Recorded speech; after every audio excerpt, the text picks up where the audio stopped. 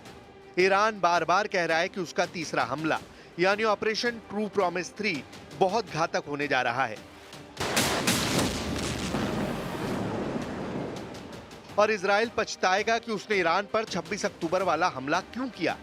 इसीलिए हर रोज की तरह अगले 24 घंटे भी बहुत अहम है, क्योंकि अब इजराइल के कई बड़े टारगेट्स का डेटा ईरान के मिसाइल कंट्रोल रूम में फीड कर दिया गया है। इजराइल की कैपिटल तेल अवीव, इजराइल का दूसरा सबसे बड़ा शहर और पोर्ट सिटी हाइफा, इजराइल का तीसरा सबसे बड़ा शहर अश्केलॉन, इजराइल का सबसे बड़ा बंदरगाह अशदोद, इजराइल का सबसे खतरनाक मिलिट्री बेस नेवातिम, नेगेव के रेगिस्तान में सबसे बड़ा शहर बीरशेबा। इन्हें मिलाकर इस वक्त इजराइल के 25 शहरों में ऐसा अलर्ट है, एक ऐसी घड़ी टिक टिक कर रही है जो किसी भी वक्त बिना वार्निंग के रुक सकती है। 1000 मिसाइलों वाला ये वो टाइम बम है जिसके टारगेट पर पूरा इजराइल है। नेतन्याहू जानते हैं कि ईरान ने 1 अक्टूबर को जैसा हमला किया था वैसा ही हमला या उससे 2 गुना या फिर 3 गुना मिसाइलों से हमला दोबारा किसी भी वक्त हो सकता है। 1 अक्टूबर को ईरान ने 200 बैलिस्टिक मिसाइल फायर की थी। इस बार ईरान 1000 मिसाइल फायर करेगा तो क्या होगा? ये बात इजराइल से ज्यादा अमेरिका को परेशान कर रही है, क्योंकि युद्ध बढ़ा तो खाड़ी में अमेरिका के अड्डे ईरान के सॉफ्ट टारगेट बन सकते हैं। ईरान की लीडरशिप के तेवर बता रहे हैं कि ईरान दिसंबर तक इंतजार नहीं करेगा।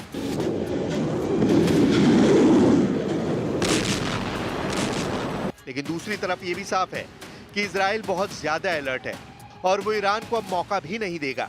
ट्रंप के चुनाव जीतने के बाद नेतन्याहू की खुशी का ठिकाना नहीं है। ईरान को रोकने के लिए नेतन्याहू किसी भी हद तक जा सकते हैं, ये बात वो बार बार कह रहे हैं। מי שפוגע בנו, אנחנו פוגעים בו. זהו העיקרון שהנחה אותנו עד היום, וזה העיקרון שינחה אותנו גם בהמשך הדרך. התקיפה באיראן הייתה מדויקת ועוצמתית, והשיגה את כל מטרותיה. नेतन्याहू रोज अपने वॉर कैबिनेट से बात करते हैं, अपने एयर डिफेंस से लेकर मिसाइल डिफेंस वाले महकमे को अलर्ट करते हैं ताकि ईरान को काउंटर किया जा सके। ईरान अब तक 3 लेवल पर हमले का फैसला कर चुका है। पहला लेवल यानी सबसे बड़ा इशारा ईरान के सुप्रीम लीडर अली खामनेई से मिला। उन्होंने कह दिया कि 26 अक्टूबर को हुए हमले का जवाब जरूर दिया जाएगा। दूसरा लेवल यानी सरकार के स्तर पर ईरान के राष्ट्रपति मसूद पेजिशकियान ने कह दिया कि ईरान अब इजराइल से बदला जरूर लेगा। और तीसरा लेवल यानी ईरान की सेना, रेवोल्यूशनरी गार्ड्स के बड़े कमांडर हुसैन सलामी ने कह दिया है कि इजराइल को सजा जरूर मिलेगी। ईरान इसलिए आक्रामक है क्योंकि उसके पास इजराइल और अमेरिका के अड्डों पर हमला करने वाली तमाम मिसाइलें और ड्रोन मौजूद हैं। यही बात खामनेई और उनके कमांडरों को भरोसा देती है। बहुत साफ है कि ईरान में हर लेवल पर यह बात पक्की हो चुकी है कि अब इजराइल पर काउंटर अटैक उसकी जिम्मेदारी है, जिससे वो बिल्कुल पीछे नहीं हटेगा।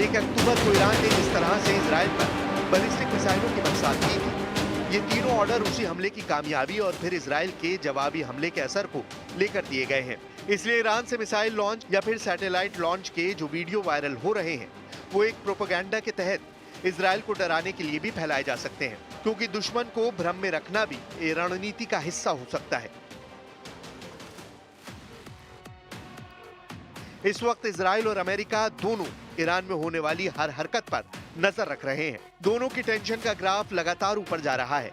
बाइडेन अभी सत्ता में है और ट्रंप युद्ध रोकने की बात कर रहे हैं, लेकिन अमेरिका भी जानता है कि ईरान ने इजराइल पर तीसरी बार हमला किया तो उसके पास भी युद्ध में शामिल होने के अलावा कोई रास्ता नहीं बचेगा। नेतन्याहू और उनका वॉर कैबिनेट ये बात जानता है और इस बात पर चर्चा भी कर चुका है कि ईरान बहुत ज्यादा गुस्से में है।